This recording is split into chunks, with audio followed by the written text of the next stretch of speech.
સુરતમાં duplicate marksheet ઝડપી પાડવા સુરત ડીસીપી પિનાકિન પરમારની પ્રેસ બ્રીફ યોજાઈ હતી. નિલેશ સાવલિયા પાસેથી 137 બનાવટી માર્કશીટ મળી આવી હતી. વર્ષ 2011થી આ રેકેટ ચાલતું હતું. આરોપીઓએ 20,000થી લઈ 5 લાખ સુધીની રકમ બનાવટી માર્કશીટ બનાવવા માટે ઉઘરાવ્યા હતા. અલગ અલગ પોલીસની ટીમો દિલ્હી સહિત અન્ય રાજ્યોમાં મોકલવામાં આવી. સુરતમાં ડુપ્લિકેટ માર્કશીટ ઝડપી પાડવા સુરત ડીસીપી પિનાકિન પરમારની પ્રેસ બ્રીફ યોજવામાં આવી. નિલેશ સાવલિયા પાસેથી 137 બનાવટી માર્કશીટ મળી આવી હતી. ફરીદાબાદના ઈસમ મનોજ કુમાર નામના શખ્સ દ્વારા માર્કશીટ બનાવી કુરિયર દ્વારા નિલેશને મોકલવામાં આવતી હતી. વર્ષ 2011થી આ રેકેટ ચાલતું હતું. ભારતભરમાં અલગ અલગ એજન્ટ સામેલ છે. આ એક આંતરરાષ્ટ્રીય કૌભાંડ સામે આવ્યું છે.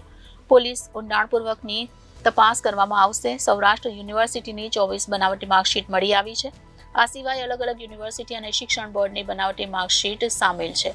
નિલેશ મંગળભાઈ સાવલિયાની એજન્ટ તરીકેની ભૂમિકા સામે આવી છે. નિલેશ દ્વારા 70 થી 80 જેટલા લોકોને બનાવટી માર્કશીટ બનાવી આપવામાં આવી હતી. આરોપીએ 20,000થી લઈ 5 લાખ સુધીની રકમ બનાવટી માર્કશીટ બનાવવા માટે ઉઘરાવ્યા હતા. અલગ અલગ પોલીસની ટીમો દિલ્હી સહિત અન્ય રાજ્યોમાં મોકલવામાં આવી. આજ રોજ સવારે 2:30 સિંગણપુર પોલીસ સ્ટેશન ખાતે આઈપીસી 420, 465, 467, 471, 120B હેઠળ એક ગુનો રજીસ્ટર કરવામાં આવેલ છે. આ ગુનાની પ્રાથમિક રીતે બતાવું તો એક ઈસમ છે અક્ષર ભરતભાઈ કલથિયા, જે વેડ રોડ કતારગામ ખાતે રહે છે.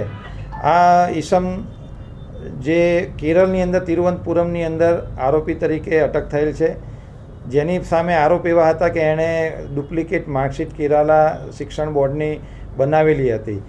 તો એના મધર દ્વારા એક અરજી સિંગણપુર પોલીસ સ્ટેશન ખાતે આપવામાં આવેલી હતી. તો આ જે અરજીની તપાસમાં એવી વસ્તુ ધ્યાનમાં આવેલી હતી કે આ જે અક્ષર કળથિયાએ જે ડુપ્લિકેટ માર્કશીટ બનાવેલી એ સિંગણપુર પોલીસ સ્ટેશન વિસ્તારની હદમાં આવેલા નિલેશ મગનભાઈ સાવલિયા દ્વારા બનાવવામાં આવેલી હતી. તો અમારા સિંગણપુર પોલીસ દ્વારા આ ઈસમ ઉપર થોડી વોચ રાખવામાં આવેલી કે હકીકત શું છે.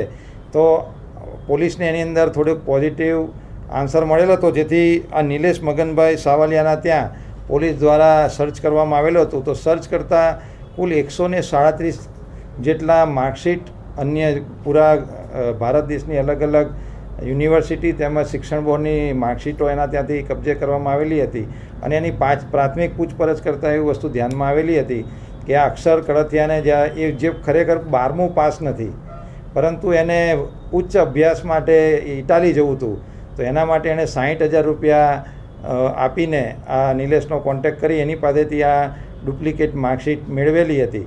પરંતુ વિઝાની પ્રોસેસમાં માર્કશીટને વેરીફાઈ કરવા માટે જ્યારે તિરુવનંતપુરમમાં જ્યારે ગયો ત્યારે ત્યાંના અધિકારીઓને ધ્યાનમાં આવેલ કે આ માર્કશીટ તો ખોટી છે. તો એની વિરુદ્ધમાં ગુનો દાખલ કરી અને અટક કરવામાં આવેલ હતો. પરંતુ આ જે માર્કશીટ છે એ બનાવનાર અથવા એને આપનાર વ્યક્તિ એ નિલેશ મગનભાઈ સાવલિયા હોય. પોલીસે એને અટક કરીને એની સઘન પૂછપરછ કરતાં એની પાસેથી 137 જેટલા બીજા આવા અલગ અલગ માર્કશીટ અને ડિગ્રી મળેલી છે.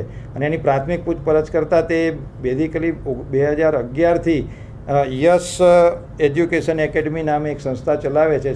અને એના દ્વારા 2011થી આ રીતે જે આવા જરૂરિયાતમંદો હોય એ લોકોને ડુપ્લિકેટ માર્કશીટ અથવા ડિગ્રી અથવા સર્ટિફિકેટ એ પ્રોવાઈડ કરતો હતો.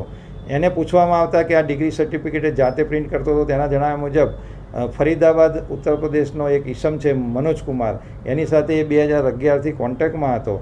અને એ અહીંયા આ રીતે જે પણ જરૂરિયાતમંદ આવે એની પાસેથી પૈસા મેળવી અને એની વિગત એ મનોજ કુમારને પ્રોવાઈડ કરતો હતો. અને મનોજ કુમાર દ્વારા આવા ભારતની અલગ અલગ યુનિવર્સિટી અને શિક્ષણ બોર્ડની માર્કશીટો એ કુરિયર દ્વારા આને મોકલી આપતો હતો. અને આવી માર્કશીટ અને ડિગ્રીનો ઉપયોગ કરી અહીંયાના ભારતીયો એ સ્ટુડન્ટ વિઝા ઉપર ભારતની બહાર વિદેશ યાત્રાએ જતા હોય છે. તો આ એક બહુ મોટું કૌભાંડ ધ્યાનમાં આવેલું છે. અને અત્યારે અમારી પાસે માત્ર એક જ એજન્ટ જે આ નિલેશ મગનભાઈ સાવલિયા હાથમાં આવેલો છે. અને એના અત્યારે હાથમાંથી અમને 137 સર્ટિફિકેટ મળેલા છે. તો 2011થી કદાચ એણે આનાથી ઘણા બધા માણસોને આ રીતે પ્રોવાઈડ કરે એવી શક્યતા છે. બીજું, આ તો સુરતની અંદરથી એક એજન્ટ પકડાયો છે, પણ મનોજ કુમારના આવા ભારતની અંદર ઘણા રાજ્યોની અંદર આવા એજન્ટો હોવાની પૂરેપૂરી શક્યતા છે. તો જોવા જઈએ તો આ એક બહુ મોટું કૌભાંડ છે અને આની ખૂબ ઊંડાણપૂર્વક તપાસ કરવામાં આવશે. જે 137 સર્ટિફિકેટ ને માર્કશીટ મળી છે એમાં સૌરાષ્ટ્ર યુનિવર્સિટીના 24 સર્ટિફિકેટ અમને મળેલા હતા, જેની અમે ત્યાંના વાઇસ ચાન્સેલર મેડમ છે એમની સાથે ડાયરેક્ટ કોન્ટેક્ટ કરીને અમે ઈમેલથી એમની પાસે વિગત મંગાવતા એ કન્ફર્મ થયું કે આ 24 જે સર્ટિફિકેટ છે એ તમામ ફેક છે, એટલે જે સૌરાષ્ટ્ર યુનિવર્સિટી દ્વારા ઇસ્યુ કરવામાં આવેલા નથી. તો પ્રાથમિક દ્રષ્ટિએ ક્લિયર કટ દેખાય છે કે આવી ભારતની જુદી જુદી યુનિવર્સિટીઓ તેમજ શિક્ષણ બોર્ડની અંદરથી આવા ફેક ડોક્યુમેન્ટ મળવામાં આવે છે અને આ ડોક્યુમેન્ટના આધારે આ તો એક ઉપયોગ થયો છે કે જે સ્ટુડન્ટ વિઝા પર બહાર જાય છે, પરંતુ આવા ડોક્યુમેન્ટનો અલગ અલગ જગ્યાએ ઉપયોગ થવાની પૂરેપૂરી સંભાવના છે. એટલે આ વિષયને બહુ જ ગંભીરતાથી લઈને આની તપાસ કરવામાં આવશે. આમ જોવા જઈએ તો એક આંતરરાજ્ય ષડયંત્ર જેવું જ કહી શકાય, અને હું તો કહું છું આંતરરાષ્ટ્રીય પણ કહી શકાય, કારણ કે એવું પણ બને તપાસમાં કદાચ ફોરેનની કોઈ યુનિવર્સિટી જે આવા સ્ટુડન્ટને બોલાવતી હોય અને એમનો પણ જો મેલાફાડ ઇન્ટેન્શન હોય તો એક રીતે આંતરરાષ્ટ્રીય કૌભાંડ પણ કદાચ કહી શકાય. તો પોલીસ આના તમામ પાસાઓનું ઊંડાણપૂર્વક તપાસ કરી રહી છે અને તમામના સ્ટેટમેન્ટ રેકોર્ડ કરવામાં આવશે અને એના એવિડન્સ ભેગા કરવામાં આવશે. અને અત્યારે હાલમાં નિલેશ મગનભાઈ સાવલિયા પોલીસ કસ્ટડીમાં લીધેલ છે, એની પોલીસ કસ્ટડી રિમાન્ડ માટે નામદાર કોર્ટને રજૂ કરવામાં આવશે અને 14 દિવસના પોલીસ કસ્ટડી રિમાન્ડ માટે અત્યારે નામદાર કોર્ટને રજૂ કરવામાં આવશે. સર, સૌરાષ્ટ્ર યુનિવર્સિટી સિવાય કોઈ અન્ય કોઈ યુનિવર્સિટી છે?